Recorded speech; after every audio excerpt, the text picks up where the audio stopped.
Hello students, welcome to my class. मैं आपका teacher sir Afzal अपने क्लास के अंदर आपको वेलकम कहता हूं। और आज हम डिस्कस करेंगे क्लास इंटर फिज़िक्स। और अभी तक हम चैप्टर 11 को ही डिस्कस कर रहे हैं और आज हमारा लेक्चर होगा 10। उससे प्रीवियस लेक्चर के अंदर हमने जो है वो इंट्रोडक्शन ली थी फर्स्ट लॉ ऑफ थर्मोडायनेमिक्स की, और हम इस लेक्चर के अंदर जो है वो मज़ीद जो है वो डिस्कस करेंगे फर्स्ट लॉ ऑफ थर्मोडायनेमिक्स के हवाले से। ठीक है, तो प्रीवियस टॉपिक के अंदर हमने डिस्क्राइब किया था कि जो फर्स्ट लॉ ऑफ थर्मोडायनेमिक्स की इक्वेशन होती है वो ये होती है कि जो डेल्टा क्यू होता है ये आपका इक्वल होता है डेल्टा यू प्लस दी डेल्टा डब्ल्यू के।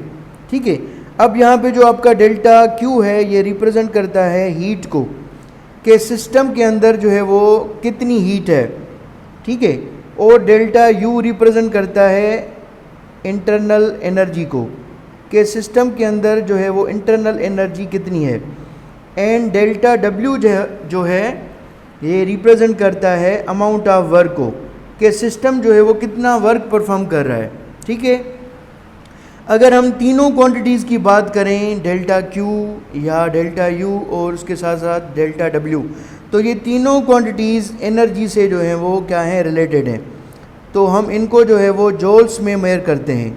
आपको पता है कि एनर्जी का जो हम यूनिट यूज़ करते हैं वो जॉल यूज़ करते हैं। ठीक है, उसके बाद हम डिस्कस करेंगे कि आइसोलेटेड सिस्टम के मुताबिक जो हमारे फर्स्ट लॉ ऑफ थर्मोडायनेमिक्स की इक्वेशन है वो किस तरीके से जो है वो जनरलाइज होगी। तो आइए स्टार्ट करते हैं। आइसोलेटेड सिस्टम, आइसोलेटेड सिस्टम किसे कहते हैं? द सिस्टम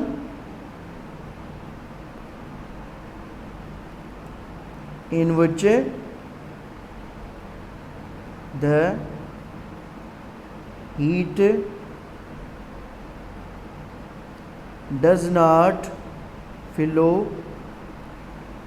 इन और आउट ऑफ द सिस्टम।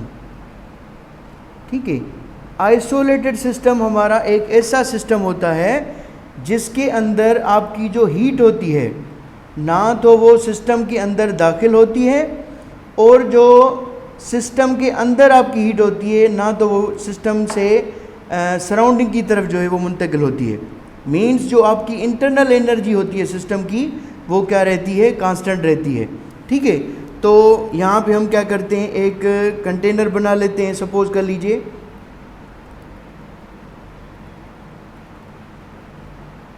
ठीक है, तो अगर हम इसको जो है वो हीट देंगे, डेल्टा क्यू प्रोवाइड करेंगे, तो सिस्टम जो है वो हीट जो है वो गेन नहीं करेगा, क्योंकि हम ऊपर पढ़ चुके हैं कि आइसोलेटेड सिस्टम में जो हीट होती है वो सिस्टम के अंदर दाखिल नहीं होती।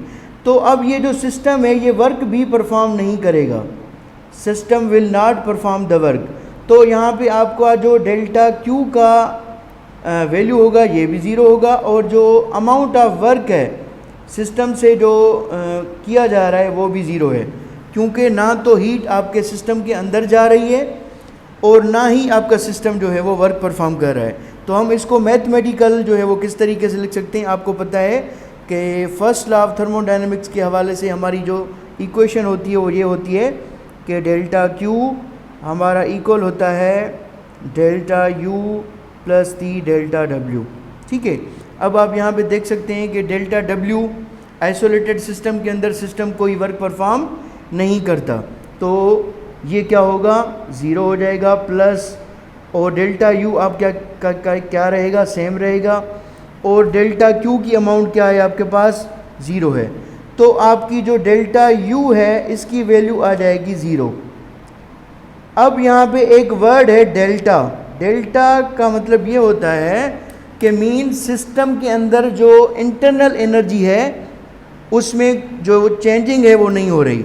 मीन्स सिस्टम के अंदर जो आपकी इंटरनल एनर्जी है वो क्या रहती है, कांस्टेंट रहती है।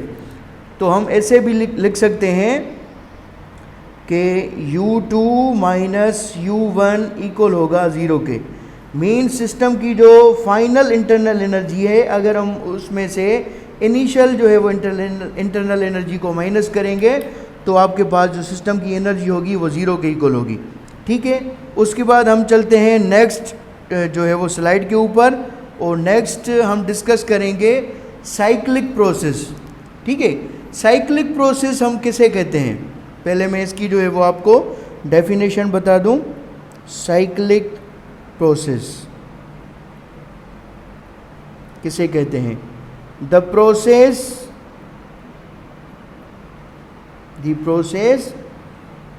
in which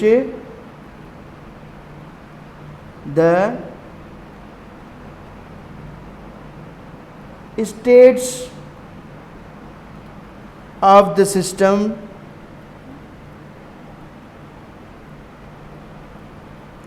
remains same। इसमें जो आपके सिस्टम की स्टेट है वो बिफोर एंड आफ्टर जो है वो क्या रहती है? सेम रहती है। ठीक है, अब यहाँ पे एक क्वेश्चन है कि सिस्टम की स्टेट क्यों सेम रहती है साइक्लिक प्रोसेस के अंदर? तो इसका जो आंसर है वो ये है कि सिस्टम की जो इंटरनल एनर्जी है वो क्या रहती है? वो सेम रहती है, वो चेंज नहीं होती। डेल्टा यू का जो वैल्यू होगा वो आपका क्या रहेगा? ज़ीरो रहेगा। तो अगर हम इसको मैथमेटिकल जो है वो इसको रिप्रेजेंटेशन दें मैथमेटिकली, अब यहाँ पे हमारे पास क्या है? एक सिस्टम है। ठीक है, अब इसकी जो फर्स्ट इंटरनल एनर्जी होगी बिफोर हीटिंग वो होगी सपोज U1, और अगर हम इसको जो है वो डेल्टा Q प्रोवाइड करते हैं, हीट प्रोवाइड करते हैं, तो सपोज कर लीजिए जो सिस्टम की इंटरनल एनर्जी है वो चेंज होती है, सपोज कर लीजिए U2। अगर ये ज़ीरो के इक्वल है तो मीन्स सिस्टम के अंदर इंटरनल एनर्जी चेंज नहीं हो रही। तो हम कह सकते हैं U2 इक्वल होगा U1 के, या फिर हम ऐसे भी कह सकते हैं कि U2 माइनस U1 इक्वल होता है ज़ीरो के। ठीक है, या हम ऐसे भी कह सकते हैं कि टोटल इंटरनल एनर्जी जो है वो इक्वल होगी, change in internal energy of the system क्या होगी? इक्वल होगी ज़ीरो के। अगर हम इसको फर्स्ट लॉ ऑफ थर्मोडायनेमिक्स के हवाले से देखें तो हमारी इक्वेशन कैसे बनेगी? वो बनेगी, मैं यहाँ पे लिख देता हूँ साइड में, डेल्टा Q इक्वल होता है डेल्टा U प्लस दी डेल्टा W। ठीक है, अब यहाँ पे आप लिख सकते हैं डेल्टा Q आपका सेम रहेगा, लेकिन डेल्टा U की वैल्यू आपके पास ज़ीरो है और डेल्टा W क्या रहेगा? सेम रहेगा। तो डेल्टा Q इक्वल हो जाएगा डेल्टा W के। ठीक है, साइक्लिक प्रोसेस के अंदर जितना आप सिस्टम को हीट प्रोवाइड करेंगे सिस्टम उतना ही वर्क परफॉर्म करेगा। ठीक है, अकॉर्डिंग टू दिस इक्वेशन, अगर इस इक्वेशन को हम थ्योरेटिकली जो है वो बयान करें तो ये इक्वेशन हमें ये बता रही है कि जितना आप सिस्टम को हीट प्रोवाइड करेंगे या जितनी सिस्टम के अंदर हीट का रेशो चेंज होगा उतना ही जो है वो सिस्टम के अंदर चेंज इन वर्क होगा। ठीक है, इस प्रोसेस को हम क्या कहते हैं? साइक्लिक प्रोसेस कहते हैं। उसके बाद हम आते हैं एप्लीकेशंस जो होती हैं फर्स्ट लॉ ऑफ थर्मोडायनेमिक्स की। तो एप्लीकेशंस में जो फर्स्ट एप्लीकेशन आती है आपकी वो आती है आइसोबैरिक प्रोसेस। ठीक है, मैं यहाँ पे लिखता हूँ आइसोबैरिक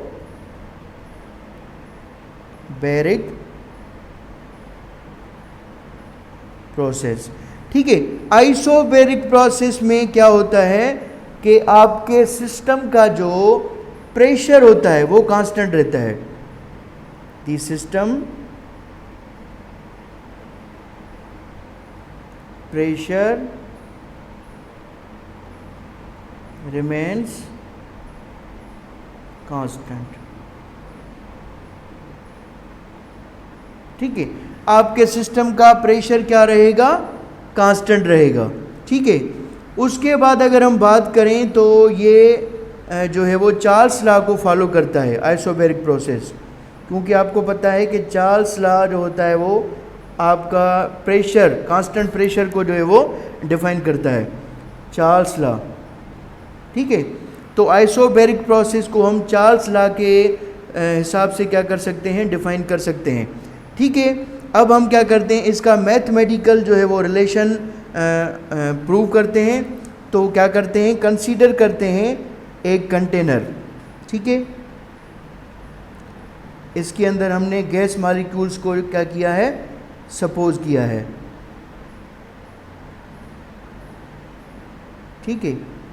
अब हम क्या करते हैं, सिस्टम के अंदर सिस्टम को हीट जो है वो प्रोवाइड करते हैं।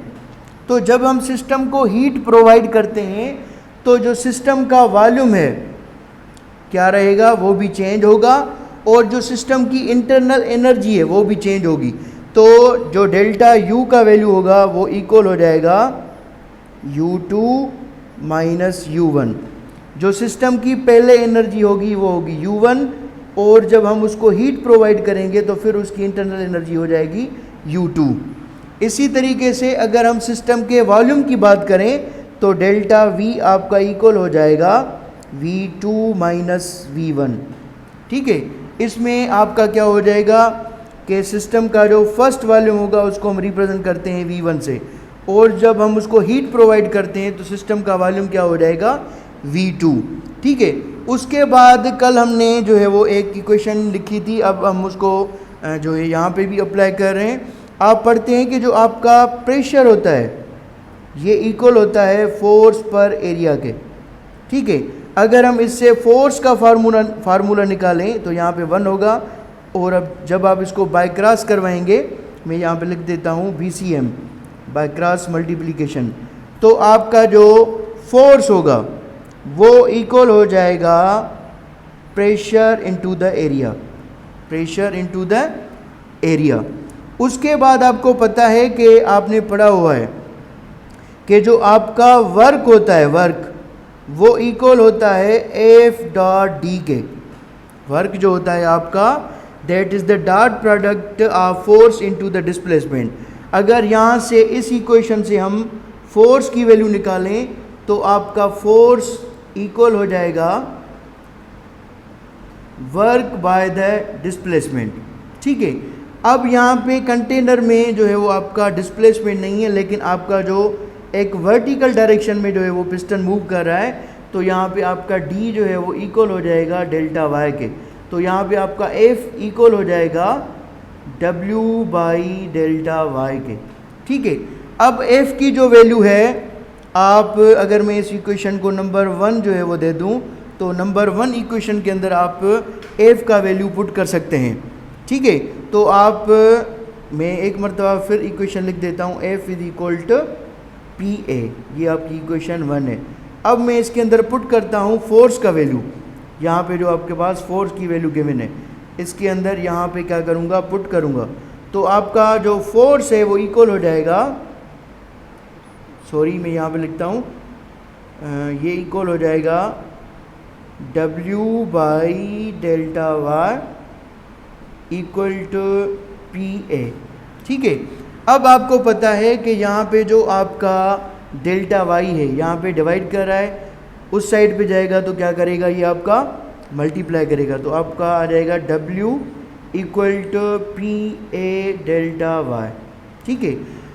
अब यहाँ पे जो आपको पता है डेल्टा Y है, ये आपका एक डिस्टेंस दे हो रहा है अकॉर्डिंग टू द हाइट, तो A इंटू डेल्टा Y जो है आपका इक्वल हो जाएगा वॉल्यूम के, चेंज इन वॉल्यूम के, तो W आपका इक्वल हो जाएगा P इंटू डेल्टा V के, ठीक है। ये आपका फैक्टर इक्वल हो जाएगा डेल्टा V के, डेल्टा V, ठीक है।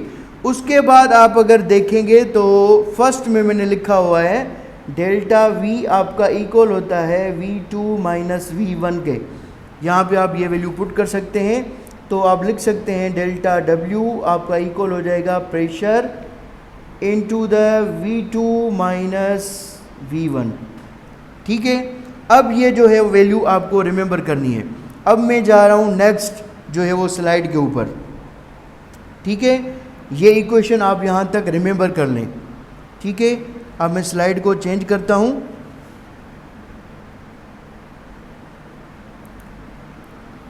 ठीक है। अब आपको पता है कि फर्स्ट लॉ ऑफ थर्मोडायनेमिक्स के से रिलेटेड जो हम फार्मूला पढ़ते हैं वो ये पढ़ते हैं कि डेल्टा Q हमारा इक्वल होता है डेल्टा U प्लस दी डेल्टा W।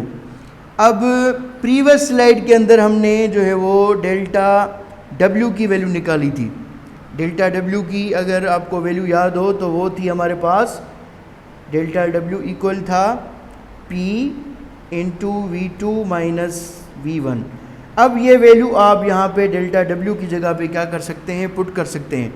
तो आपकी इक्वेशन इस तरीके से हो जाएगी, डेल्टा Q इक्वल हो जाएगा डेल्टा U प्लस, अब डेल्टा डब्ल्यू की जगह पे वैल्यू पुट करें P, और ये हो जाएगा V2 minus V1।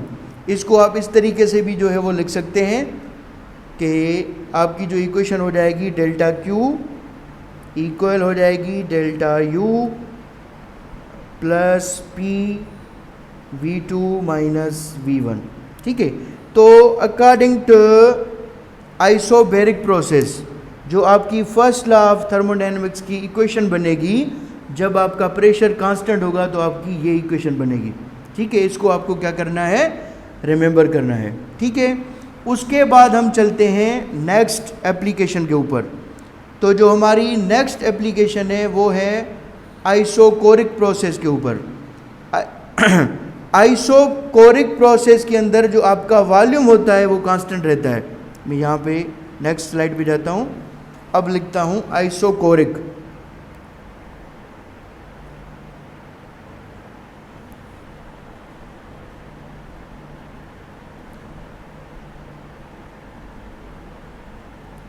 The process in which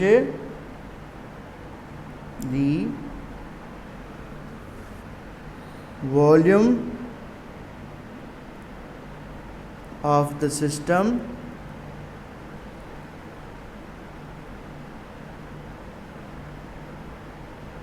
remains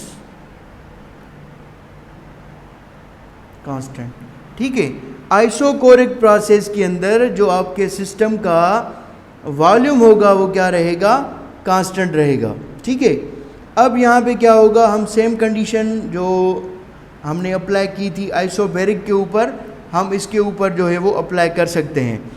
लेकिन यहाँ पे आपको एक चीज़ जो है वो अपने माइंड के अंदर जो है वो नोट करनी है कि यहाँ पे आपके सिस्टम के वॉल्यूम के अंदर जो है वो चेंज नहीं आएगी। आपके सिस्टम का जो वॉल्यूम है वो क्या रहेगा, कांस्टेंट रहेगा। ठीक है, तो अब हम क्या करते हैं, यहाँ पे एक हम सिस्टम जो है वो अज्यूम करते हैं। ठीक है, तो जब हम इस सिस्टम को हीट प्रोवाइड करेंगे, ठीक है, तो सिस्टम का जो वॉल्यूम होगा, जिसको हम डेल्टा V से रिप्रेजेंट करते हैं, चेंज इन वॉल्यूम, ठीक है, ये इक्वल हो जाएगा ज़ीरो के। हम ऐसे भी लिख सकते हैं कि अगर इसका इनिशियल वॉल्यूम V1 है और इसका फाइनल वॉल्यूम जो है वो V2 है, तो इन दोनों का जो डिफरेंस होगा वो ज़ीरो के इक्वल होगा। Means V2 minus V1 equal हो जाएगा ज़ीरो के।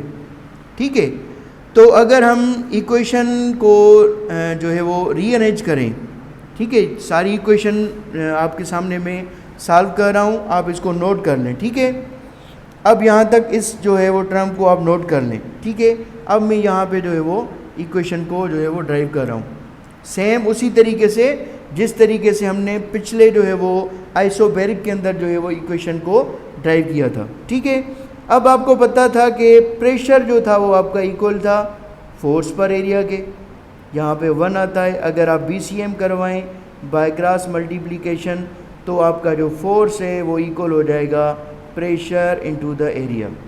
ठीक है, उसके बाद आप पढ़ते हैं कि वर्क आपका इक्वल होता है F.D के। अगर हम यहाँ से फोर्स की वैल्यू निकालें तो वो इक्वल हो जाएगी W/D के।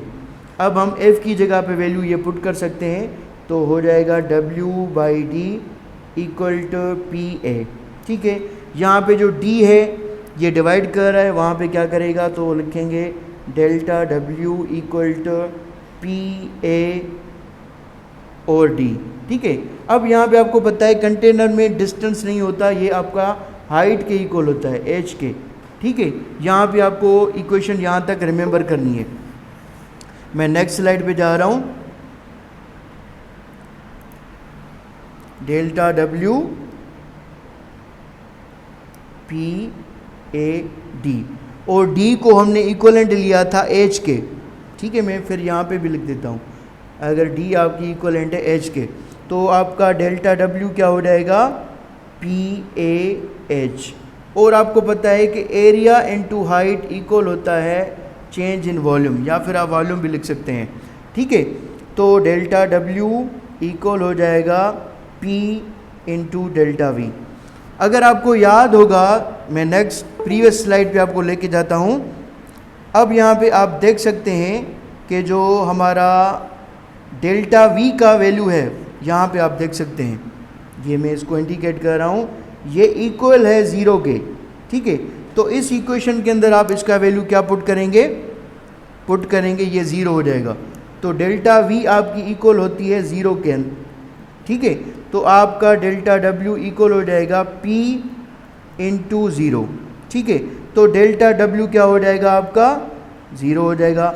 मीन्स जब आपके सिस्टम का वॉल्यूम कांस्टेंट रहता है, तो इसका मतलब ये होता है कि सिस्टम जो है वो वर्क परफॉर्म नहीं कर रहा, ठीक है। तो work done by the system क्या होगा, आपका 0 होगा। अगर हम इसको जो है वो फर्स्ट लॉ ऑफ थर्मोडायनेमिक्स की इक्वेशन में जो है वो पुट करके देखें, तो हमारा क्या वैल्यू आता है, आपको पता है फर्स्ट लॉ ऑफ थर्मोडायनेमिक्स की हमारी जो इक्वेशन होती है वो ये होती है कि डेल्टा Q इक्वल होता है डेल्टा U प्लस दी डेल्टा W के, ठीक है। अब डेल्टा Q आपका सेम रहेगा, डेल्टा U सेम रहेगा, लेकिन डेल्टा W की जगह पे आप 0 पुट करेंगे, क्योंकि आपका सिस्टम वर्क परफॉर्म नहीं कर रहा। तो यहाँ पे इक्वेशन आपकी इक्वल हो जाएगी delta Q equal to delta U, ठीक है। अब इस इक्वेशन का क्या मतलब है, delta Q is equal to delta U। इस इक्वेशन का ये मतलब है कि जितनी हीट सिस्टम के अंदर हीट की चेंजिंग होगी, या जितना सिस्टम के अंदर हीट का फ्लो होगा, उतनी ही सिस्टम की इंटरनल एनर्जी क्या होगी, इंक्रीज़ होगी। और सिस्टम जो है वो, सिस्टम से जो वर्क डन परफॉर्म किया जाएगा वो क्या किया जाएगा, 0, ठीक है। तो आज का लेक्चर हमारा यहाँ पे जो है वो कंप्लीट हो रहा है। इंशाल्लाह नेक्स्ट लेक्चर में जो है हम इसकी जो नेक्स्ट 2 एप्लीकेशंस हैं वो डिस्कस करेंगे। Thank you, have a nice day.